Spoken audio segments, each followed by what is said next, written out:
You were never unreadable, just misinterpreted. People didn't fail to understand you, they understood exactly what they wanted to.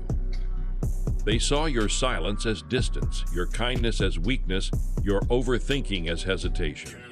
And maybe the worst part? You started believing them. We live in a world where perception outweighs truth, where the loud are heard and the quiet are guessed at. But guesswork turns people into myths, and myths are just misunderstandings that refuse to die. Somewhere along the line, you started masking. Not because you're dishonest, but because you're tired. Tired of explaining emotions to people who only listen for logic. Tired of being too much or too quiet or too intense. But here's something philosophy rarely teaches directly. You don't need to be explained to be valid. Your presence alone is a language. And those who need subtitles were never meant to hear you anyway. Soren Kierkegaard once said, "People understand me so poorly that they don't even understand my complaint about them not understanding me." This isn't about bitterness. It's about clarity. Because when you live in a world that rushes to label, slowing down becomes revolutionary. To be misread is not a flaw in you. It's a reflection of how few people truly pay attention. And attention is everything. We think people are complex. They're not. They're layered. And those layers aren't random, they're defense mechanisms.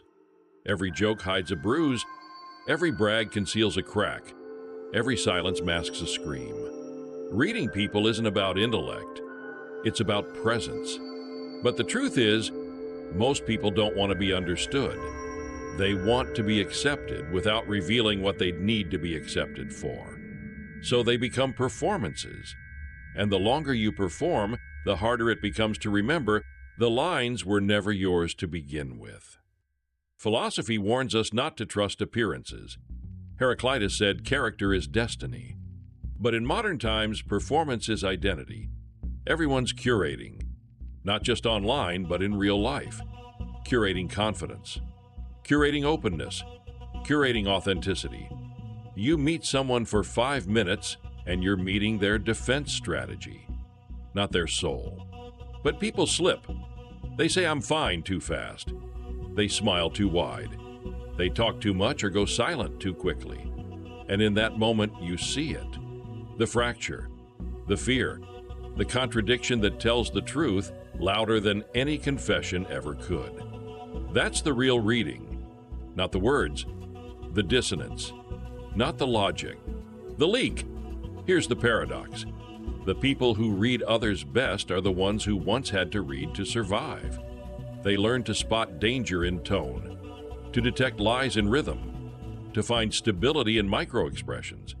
It wasn't magic, it was survival. And once you learn to read like that, you stop being surprised by people. You stop being shocked when love turns cold, when support disappears under pressure, when someone's kindness evaporates the moment you say no. You stop asking, "Why are they doing this to me?" and start asking, "What wound are they protecting?" Because the ones who hurt most, and the loudest behaviors usually come from the quietest pain.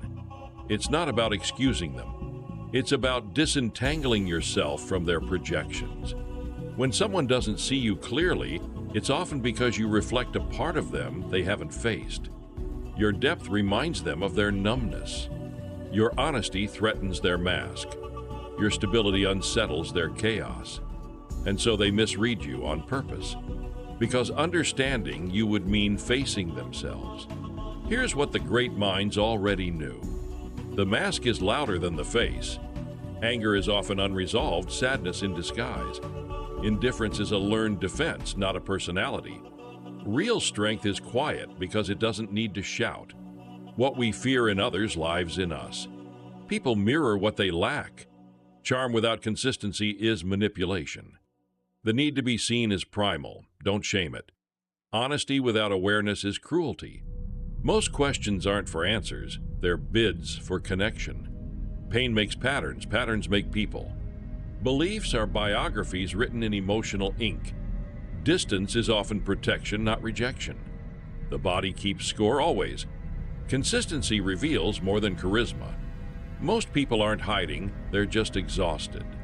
Not everyone deserves access to the real you. And finally, clarity is a form of self-respect.